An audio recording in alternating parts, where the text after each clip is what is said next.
하나님 말씀 함께 보시겠습니다.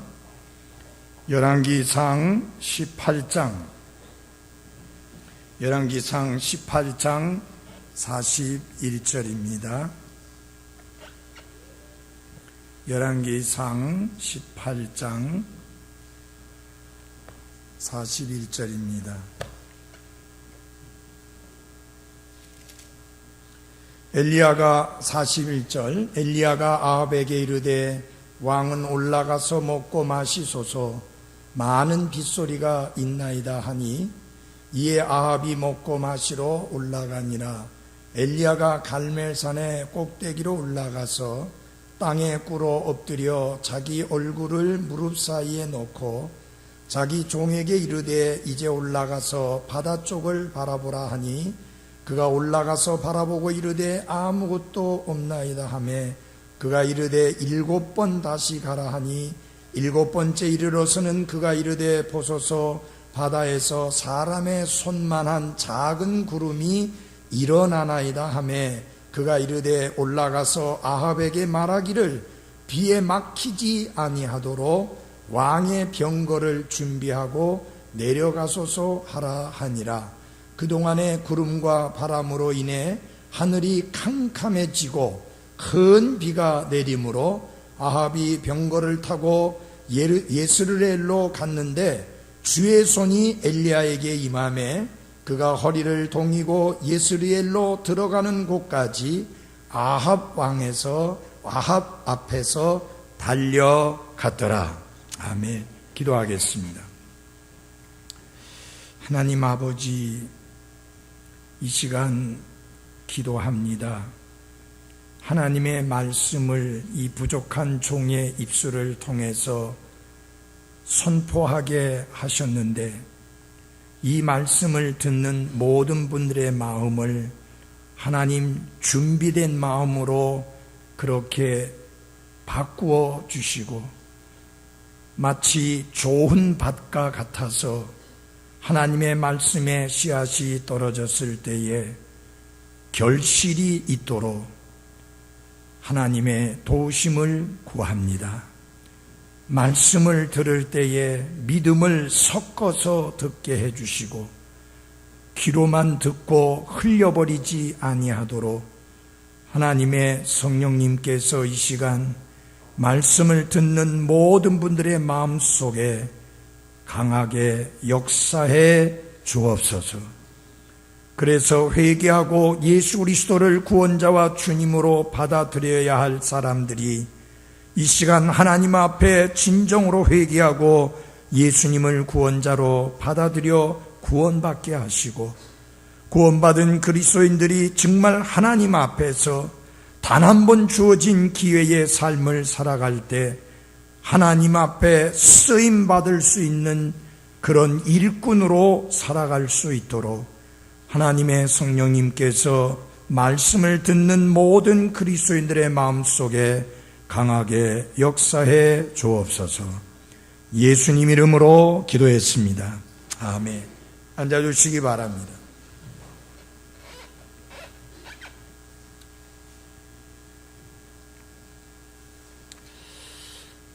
전에 말씀을 드릴 때 바알과 그리고 작은 숲의 대언자 850명과 그리고 하나님의 참된 대언자 엘리야와 850대 1의 결전을 치르게 되었는데 그들은 아무리 소리쳐 기도하고 발버둥을 치며 자기 몸을 상하게까지 했지만 아무런 응답도 없었고 그리고 하늘에서 불이 내리지도 아니했지만 하나님의 대언자 엘리야가 아주 간단하고도 단순한 기도를 했을 때에 하나님께서 응답하셔서 위로부터 불이 내려와 그 희생물들을 다 태워 없앴을 뿐만 아니라 도랑에 있었던 물까지도 다 핥아버림으로 말미암아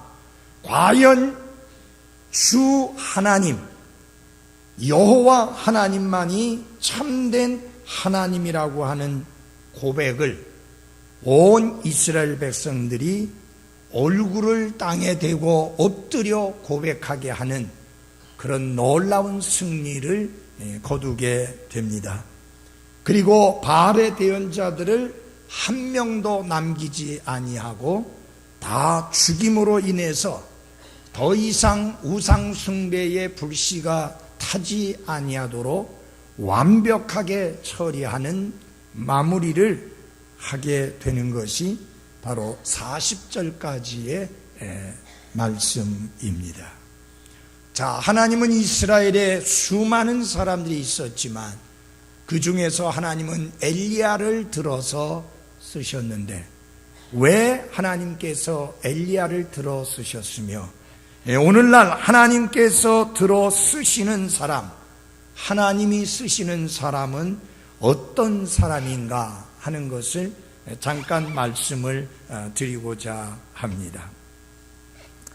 자, 단 한 번 주어진 기회의 삶을 살면서 정말 우리는 우리에게 주어진 삶을 통해서 하나님의 영광을 위하여 그리고 하나님의 영광스러운 사역을 위하여 천하보다도 귀중한 잃어버린 영혼들을 그리스도께로 인도해서 구원받도록 하는 일을 위하여 그리고 세계 선교를 위하여 우리는 쓰임을 받는 복된 삶을 살아야 하는데 어떻게 하면 하나님이 쓰시는 사람이 될 수 있는가 하는 것을 함께 생각해 보고자 합니다. 한번 다 같이 해볼까요? 하나님이 쓰시는 사람. 제가 제 서재에 오래전에 가지고 있었던 책 중에 폴 스미스라고 하는 목사님이 쓰신 하나님이 쓰시는 사람이라는 책이 있었는데 이 설교를 준비하기 위해서 그것을 좀 참고로 읽어보려고 아무리 찾아봐도 그 책이 보이지 않는 거예요. 아주 얇은 책이고 오래된 책입니다. 40년이 넘은 그런 책인데 찾다 결국은 못 찾았습니다. 하나님께서 쓰시고자 하시는 사람을 찾다 못 찾는 그런 일이 없도록 우리 모두가 하나님이 쓰시고자 하시는 사람으로 그렇게 우뚝 서서 귀하게 쓰임받을 수 있기를 바랍니다. 여러분, 우리의 인생이 요사이 백수를 산다고 이렇게 이야기를 하지만 영원과 비교해 볼 때 백수라고 하는 것은 그렇게 긴 시간은 결코 아닙니다. 그리고 어느 누구도 100살까지 살 것이라고 보장을 받고 살고 있는 사람들은 아무도 없습니다. 자, 우리 학생들, 청년들 휴대폰 꺼요. 자, 하나님이 쓰시는 사람은 어떤 사람인가? 그 첫째 하나는 하나님 더하기 한 사람이 다수라고 하는 그런 믿음을 가지고 있는 사람, 그 사람을 들어 쓰십니다. 자, 비록 한 사람인데 그 한 사람에다가 하나님을 더하게 되면 그 수를 헤아릴 수 없이 많은 대다수다, 이렇게 확신하는 사람을 하나님이 들어 쓰십니다. 하나님의 수학은, 하나님의 셈은 인간의 수학이나 인간의 계산과는 엄청나게 다릅니다. 인간은 숫자로 따지지만 하나님은 그렇지 않습니다.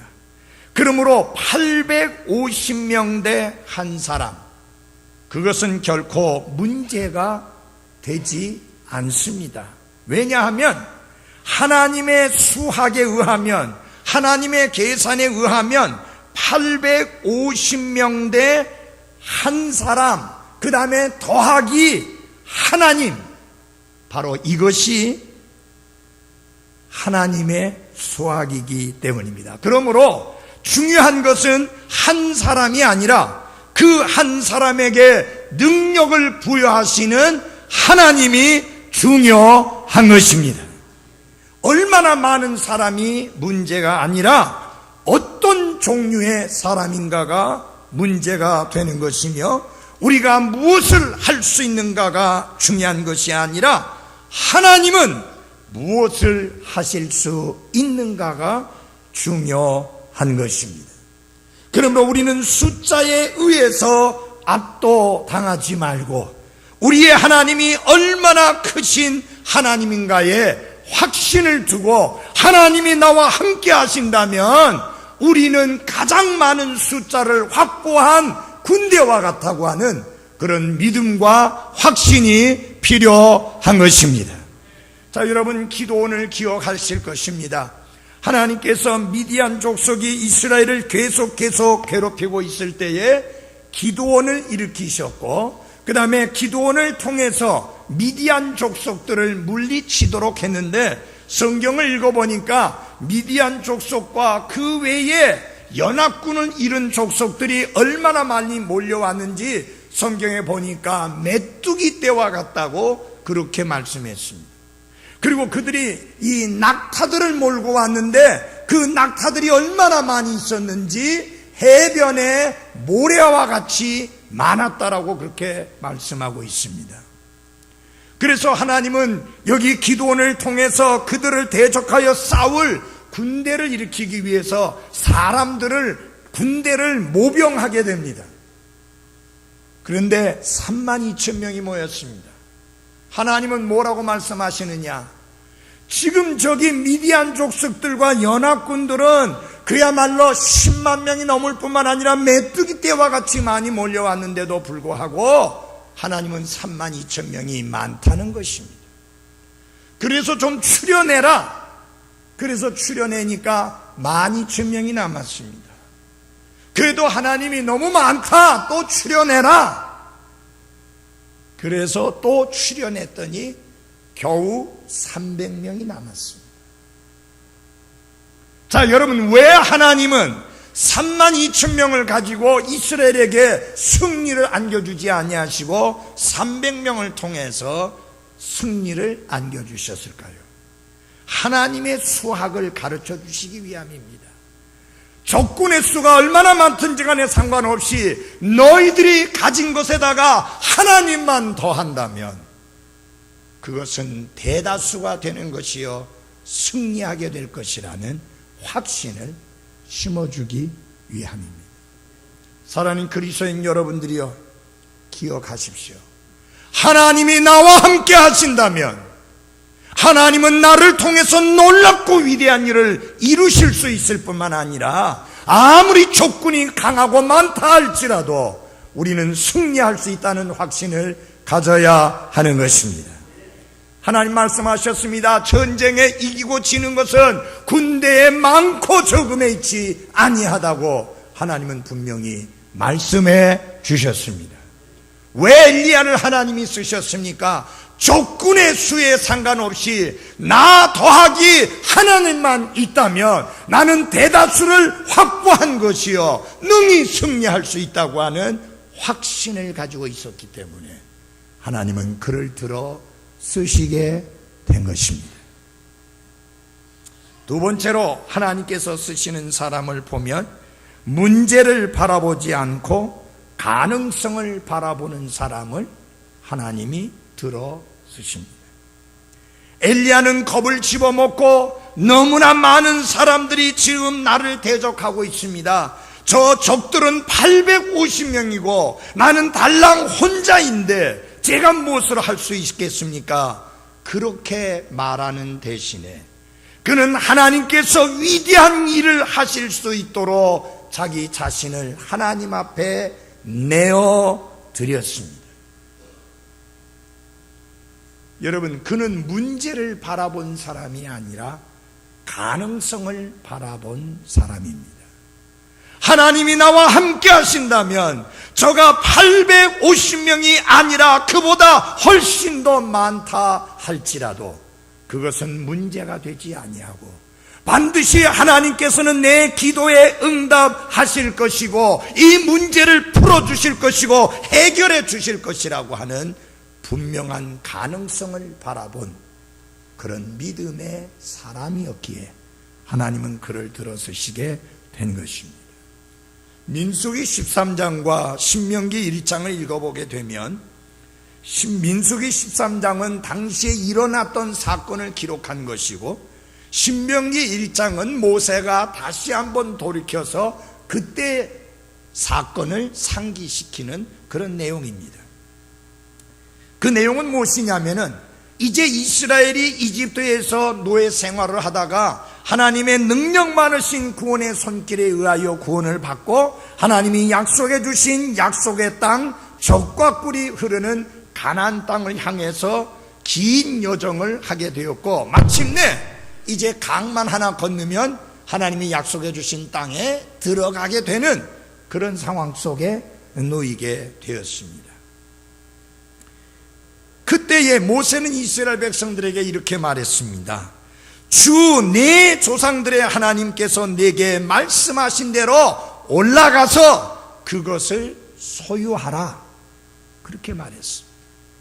다시 말하면, 다른 말로 바꿔서 말씀드리면 이것입니다. 하나님께서 상을 거기에 차려 놓았으니 아무 염려하지 말고 가서 먹고 마시고 즐기고 누려라, 그런 말씀이었습니다. 그러나 이스라엘 백성들은 그 말을 받아들이고 순종하지 않았습니다. 그들은 뭐라고 말을 했느냐? 정탐꾼들을 우리보다 먼저 보내가지고 우리를 위해서 과연 그 땅이 하나님이 말씀하신 대로 그렇게 좋은 땅인지 아닌지 한번 탐지를 해야 될 필요가 있다고 강력하게 주장을 했습니다. 그래서 결국은 12명의 정탐꾼들을 택해서 보내게 됩니다. 여러분, 그 12명의 정탐꾼들을 뽑을 때 아무나 뽑은 게 아니라 각 지파에서 대단한 사람들만 뽑았습니다. 소위 말하면 믿음이 좋은 사람, 하나님을 경외하는 사람, 하나님의 말씀을 두려워할 줄 아는 사람, 하나님을 신실하게 사랑하는 사람, 적어도 이런 영적 자격을 가진 사람들을 뽑아서 12명을 보냈습니다. 언제나 그렇듯이 정탐꾼들은 다수의 보고자들과 소수의 보고자들로 나누어지게 되었습니다. 이 소수에 속한 갈렙은 이렇게 말을 했습니다. 우리가 당장 올라가서 그 땅을 소유하자. 우리가 능히 그것을 이기리라. 이렇게 보고했습니다. 그는 하나님이 우리와 함께 하시며 그 하나님은 능하신 하나님이시여 전능하신 하나님이기 때문에 우리가 능히 이길 것이라고 확신했습니다.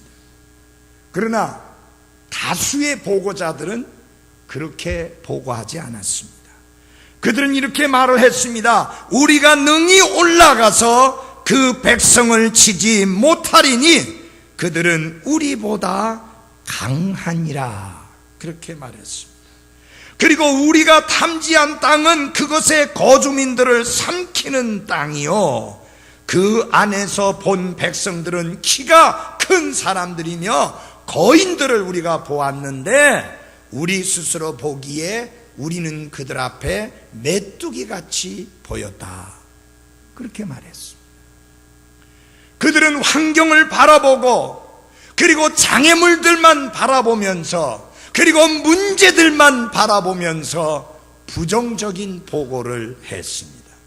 소위 말하면 메뚜기 컴플렉스에 걸린 사람들이었습니다.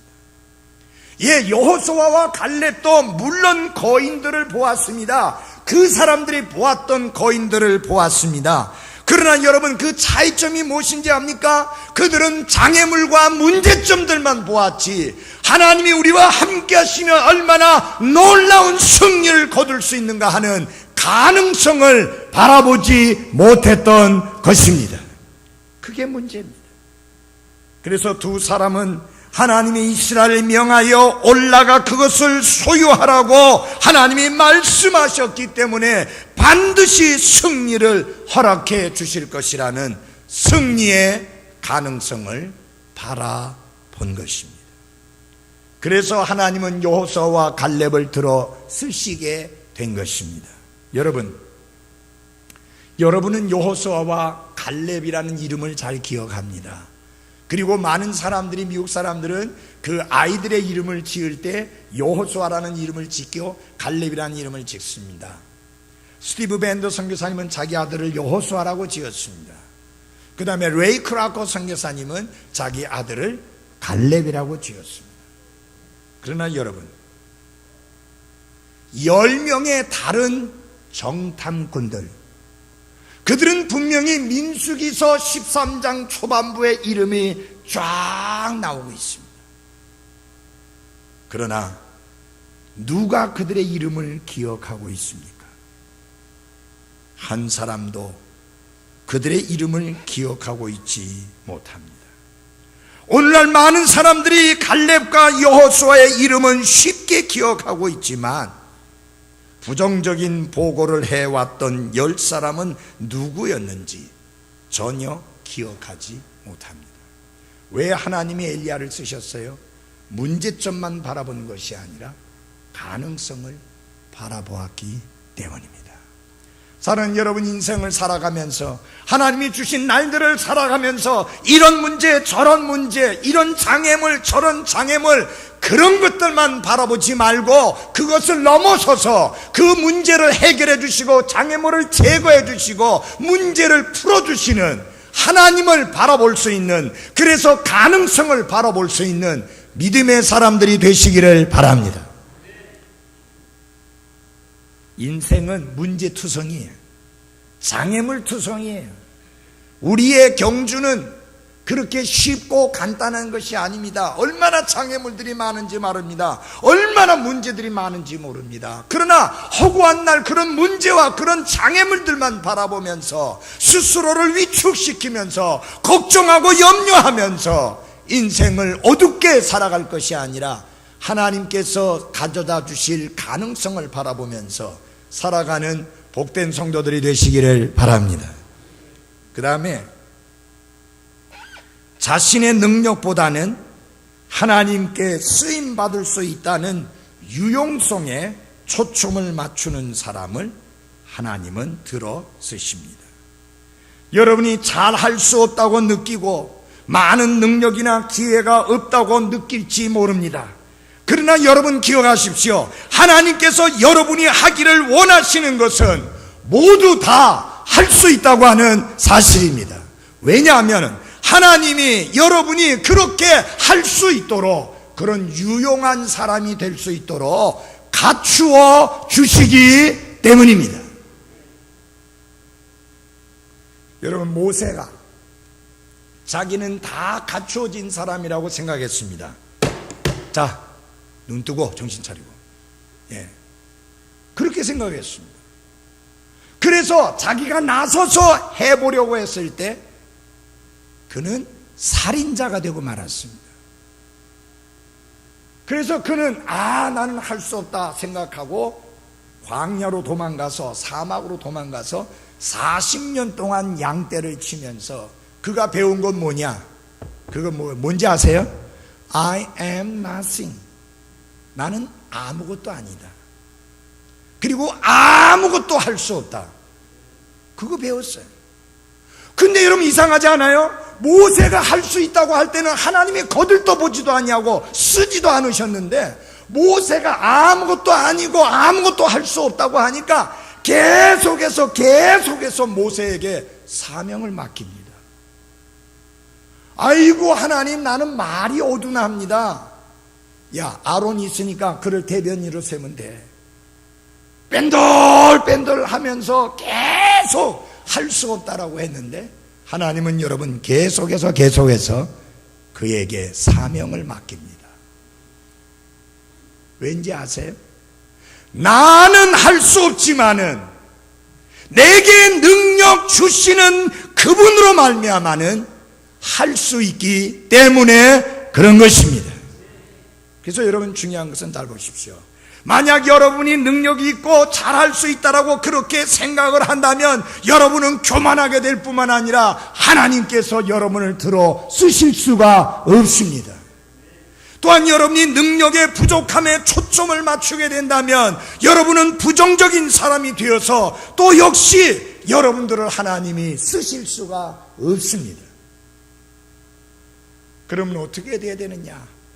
고린도전서 4장 2절에 보면 또한 청지기들에게 요구되는 것은 신실한 사람으로 드러나는 것이라. 이 말이 무슨 말인지 아세요? 우리 자신이 똑똑하다거나 재능이 있다거나 굉장한 사람이라는 것을 증명하려고 애를 써서는 안 됩니다. 그리고 나는 할 수 없어요, 할 수 없어요, 할 수 없어요 하고 핑계만 대고 있으면 안 됩니다. 그저 하나님이 요구하신 것에 최선을 다해서 신실하게 하기만 하면 되는 것입니다. 하나님이 찾으시는 것은 신실함입니다. 여러분, 예수님의 비유 가운데 5달란트, 2달란트, 1달란트 비유 말씀이 있습니다. 칭찬을 들을 때 예수님께서 그들을 칭찬할 때 오직 한 가지 가지고 칭찬했습니다. 뭐라고 칭찬했어요? 선하고 그 다음에 뭐라 하세요? 신실한 종아 그랬습니다. 신실함을 칭찬하셨습니다. 하나님은 여러분이 성공을 원하는 게 아니라 신실하기를 원하는 것이며, 하나님은 여러분이 하나님께서 주어진 그 자리에서 최선을 다하는 신실함을 원한다고 하는 사실입니다. 제가 목사로 헌신하고 나서 제 마음을 가장 강하게 붙들어주고, 때로는 내가 할 수 없다라고 부정적인 생각이 들 때마다 저를 붙들어준 말씀이 있는데, 그게 디모데전서 1장 12절 말씀입니다. 하나님이 나를 신실한 자로 여겨주셔서 내게 사역을 맡기셨다. 그 말씀입니다. 하나님이 나를 신실한 사람이라고 그렇게 간주해 주셨다는 사실. 하나님이 나를 신실한 사람처럼 여겨주셨는데 내가 어찌 게으르고 어찌 포기하고 어찌 중도에 그만두고 돌아설 수 있겠는가? 나를 신실한 자로 믿어주시고 인정해주시고 여겨주신 그 하나님을 욕되게 할 수는 없다. 그래서 다시 차고 일어나는 용기를 얻었습니다. 사랑하는 여러분, 기억하십시오. 저는 목회에 있어서 40년이 넘도록 사역했지만은 성공한 사역이라고 말할 수 없습니다. 그러나 저는 제게 맡겨주신 사역에 대하여 최선을 다했다고는 말할 수 있습니다. 그리고 그것은 주님이 원하시는 태도라고 믿습니다. 사랑하는 그리스도인 여러분, 하나님이 여러분에게 무엇을 맡겨주셨든지 간에 그 맡겨주신 그것에 대하여 최선을 다하는 신실한 그리스도인들이 되시기를 바랍니다. 이 엘리야에 관하여 깊이 연구를 하면 할수록 야고보가 엘리야에 대하여서 한 말이 참 맞구나라는 그것을 깨닫게 됩니다. 그것은 무엇이냐면은 엘리야를 가리켜서 야고보가 뭐라고 말을 했냐면은 그는 우리와 같은 성정의 지배를 받은 사람이다. 그렇게 말을 했습니다. 이거 뭐 쉬운 말로 하면 무슨 뜻이냐? 우리와 같은 사람이다. 그런 뜻입니다. 별다른 사람이 아니라 그 말입니다. 비록 그가 비범한 삶을 살았지만 그는 보통 사람, 평범한 사람, 우리와 같은 사람이다 하는 이야기입니다. 한 가지 차이점이 있다면 그는 하나님이 자신을 쓰시도록 온전히 하나님께 내어드린 사람입니다. 하나님이여, 내가 여기 있나이다. 나를 들어서 주시옵소서. 제가 능력이 뛰어나지 않습니다. 제가 똑똑하지 않습니다. 제가 잘나지 않았습니다. 제가 대단하지 않습니다. 그야말로 평범하고 평범한 보통 사람입니다. 그러나 하나님이 쓰시겠다고 하면 내가 기꺼이 내 자신을 하나님 앞에 드립니다 해서 내놓습니다. 여러분, 엘리야에 대하여 말할 때 디셉 사람 엘리야라고 하는 말이 나옵니다. 제가 디셉이라는 그 도시를 연구해 보니까 조그만 도시예요. 유명하고 대단한 사람이 나온 적이 없는 도시예요. 마치 나사렛에서 무슨 선한 것이 나올 수 있겠느냐라고 말하듯이 그야말로 형편없는 이름 없는 도시입니다. 엘리야가 그런 사람이란 말이죠. 촌뜨기 출신이라 그 말이죠. 그런데 그가 하나님 앞에 자신을 드렸을 때 그가 우리와 같은 사람이었지만은 하나님께서 귀하고 놀랍게 들어 쓰셨습니다. 그걸 보면서 우리도 확신을 가집니다. 아, 하나님은 우리도 들어 쓰실 수가 있구나. 우리의 기도도 응답을 받을 수 있고 우리의 기도에도 기적이 일어날 수 있구나라고 하는 확신을 가질 수 있는 것입니다. 왜요? 엘리야가 우리와 같은 사람이기 때문입니다. 다 같이 한번 합시다. 우리와 같은 사람. 기도의 사람으로 알려져 있는 사람 중에 조지 뮬러라고 하는 분이 있습니다. 원래는 독일 태생의 사람인데 영국에 선교사로 가서 고아들의 아버지라고 불리울 만큼 고아들을 위해서 귀한 사역을 하신 분입니다. 근데 이분이 왜 기도의 사람으로 불려지는가? 그분이 평생 5만 번 이상 기도의 응답을 받았다고 하는 것입니다. 조지 뮬러의 전기를 읽어보면 기도하는 즉시 기도의 응답을 받았고 혹은 기도가 끝나기 전에 기도의 응답을 받기도 했고 때로는 기도하는 중간에 기도 응답을 받은 것이 그의 일평생 5만 번이 넘었다고 하는 것입니다. 예를 들면 그가 브리스톨에서 고아원을 경영하는데 어느 날 2,000명을 먹일 하루 양식이 없었습니다. 그래서 그는 사무실에 들어가서 무릎을 꿇고 기도했습니다. 하나님 2,000명을 먹일 양식을 주시옵소서라고 기도를 하였습니다. 그런데 기도가 채 끝나기도 전에 한참 기도 중인데 하도 노크 소리가 심하게 나서 문을 열고 보니까 이렇게 이야기하는 것입니다.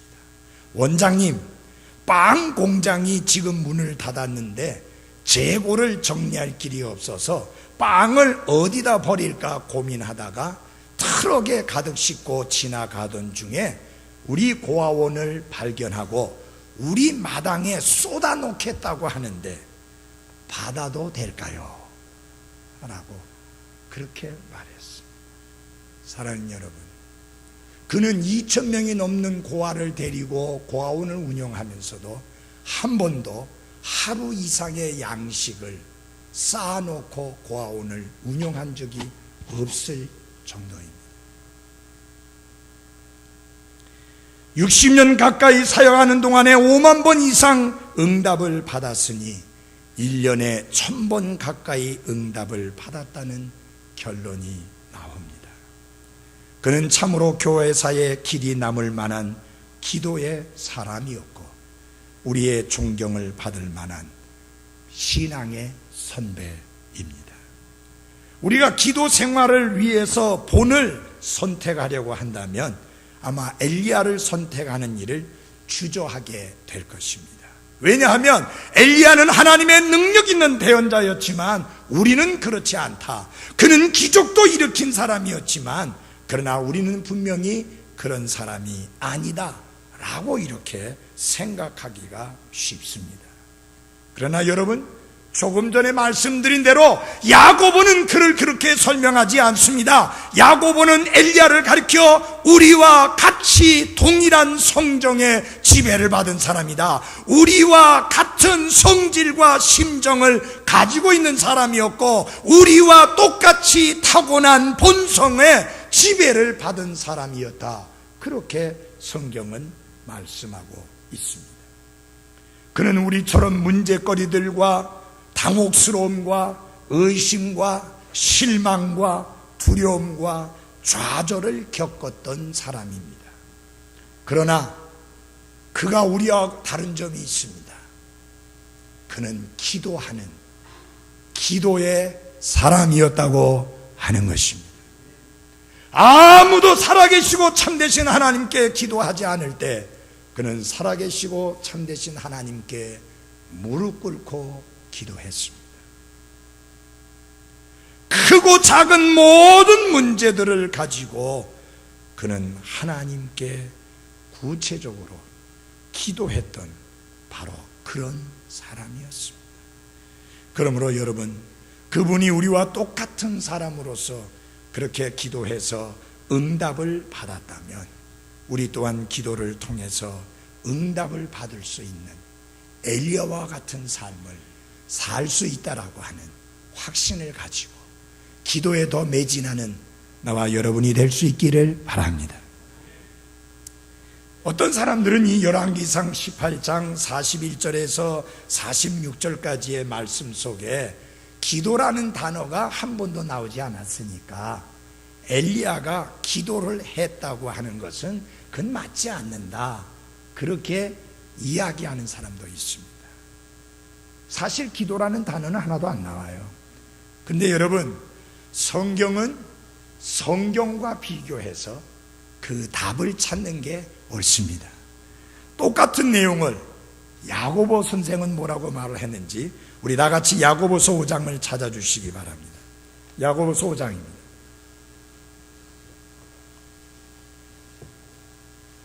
야고보서 5장 17절입니다. 엘리야는 우리와 같이 동일한 성정의 지배를 받은 사람이로되 비가 오지 않기를 그가 간절히 기도하니 3년 6개월 동안이나 땅에 비가 오지 아니하였고, 그 다음에 같이 읽겠습니다. 시작. 그가 다시 기도하니 하늘이 비를 주고 땅이 자기 열매를 내었느니라. 이 말씀 가운데 5장 18절의 내용은 바로 우리가 읽은 여기 열왕기상 18장 41절에서 46절까지의 내용인 것입니다. 여러분, 구약 성경에 이런 이야기들이 기록되어진 이유는 로마서 15장 4절에 보니까 우리의 배움을 위해서 기록이 되어졌다, 그렇게 말했습니다. 구약 성경에 기록된 여러 가지 이야기들은 신약 성경에 나타나고 있는 교리나 교훈을 좀 더 잘 이해할 수 있기 위한 실례로서 혹은 상징으로서 혹은 예화로서 우리에게 보여주고 있는 것입니다. 결국 이 엘리야의 기도 생활에 가는 것을 통해서 우리가 배울 수 있는 것은 무엇이겠습니까? 우리도 엘리야처럼 기도하면 기적을 이루는 기도 생활을 할 수 있다는 배움을 얻을 수 있습니다. 여러분, 엘리야처럼 기적이 일어나는 그런 응답을 받는 그런 효과가 나타나는 기도 생활을 하기 원하십니까? 그것을 여러분들에게 오후에 하나하나 말씀을 드리겠습니다. 그런데 엘리야의 기도가 어떤 효과가 나타났었는지 기도의 효과 두 가지만 얼른 말씀드리고 말씀을 적겠습니다. 먼저 우리 45절 말씀을 보십시다. 45절 18장 45, 열왕기상 18장 45절. 그동안에 구름과 바람으로 인해 하늘이 캄캄해지고 큰 비가 내림으로 아합이 병거를 타고 예스르엘로 갔는데 주의 손이 엘리야에게 임함에 그가 허리를 동이고 예스르엘로 들어가는 곳까지 아합 앞에서 달려갔더라. 두 가지 기도의 효과가 나타났습니다. 하나는 땅에 대한 효과입니다. 엘리야가 기도했을 때 비가 내렸는데 가볍게 뿌리는 보슬비가 아니라 그 말랐던 대지를 촉촉이 적시기고 가뭄을 완벽하게 해결해주는 그런 놀라운 비가 내렸습니다. 그래서 땅에 변화가 일어났습니다. 그동안 오래 지속됐던 가뭄을 완벽하게 해결시킬 정도로 흠뻑 적시는 옥수 같은 비가 내렸습니다. 잘 들어보십시오.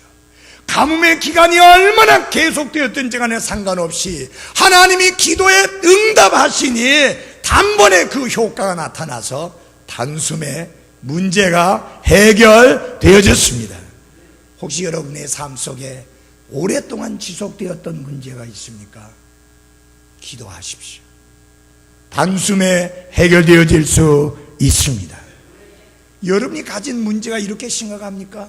3년 동안 비 한 방울, 이슬 한 방울 내리지 않는 그 끔찍한 상황처럼 여러분의 문제가 그렇게 심각합니까? 제가 볼 때 그렇게 심각한 문제를 안고 있는 사람은 없을 것 같습니다. 그러나 엘리야가 기도했을 때 단숨에 비가 내렸고 해결됐습니다. 성경에 큰 비가 내렸다 그랬습니다. 보슬비가 아니라 큰 비가 내렸습니다. 두 번째로 엘리야 자신에게 일어난 효과입니다. 엘리야는 구름 한 점이 딱 보이니까 뭐라고 말하느냐면 아합에게 빨리 병거를 타고 빨리 내려가십시오. 그렇지 않으면 비 때문에 큰 해를 닥칩니다. 그래서 병거를 타고 내려갑니다. 여러분 병거 아시죠? 앞에서 말이 끄는 마차. 성경에 보니까 엘리야가 그 병거보다 앞에서 달려갔다. 아멘. 그랬습니다. 여러분 자신에게도 놀라운 능력을 얻게 되는 놀라운 변화가 일어납니다. 우리에게 필요한 것은요, 돈이 아닙니다. 우리에게 필요한 것은 능력입니다. 기도하면 효과를 봅니다. 기도하십시다. 하나님 우리 아버지, 저희들 모두 하나님이 쓰시는 사람으로서 합당한 사람, 하나님이 나와 함께 하신다면 소수가 아니고 다수라고 믿는 믿음을 가진 사람, 하나님이 우리와 함께 하실 때 어떤 문제도 그것이 큰 장애가 되지 않고 능히 해결할 수 있다고 하는 가능성을 바라볼 수 있는 믿음의 사람, 그리고 하나님이 나 같은 사람도 들어서 쓰실 것이라고 하는 자신의 유용성을 믿는 그런 그리스도인들이 되게 해 주옵소서. 이런 삶을 낳는 것이 바로 기도인 것을 깨닫게 도와주시고, 정말 기도하는 그리스도인, 기도하는 용사들이 되게 하옵소서. 그러나 이 자리에 아직까지 구원받지 못해서 하나님께 기도해서 응답받는 것과는 전혀 거리가 먼 삶을 살고 있는 불쌍한 분들이 있습니다. 하나님 아버지, 기도합니다. 교만한 마음을 내버리고 예수님께로 나아와 그분을 통해서 죄들을 용서받고 구원받게 하옵소서. 예수님 이름으로 기도했습니다.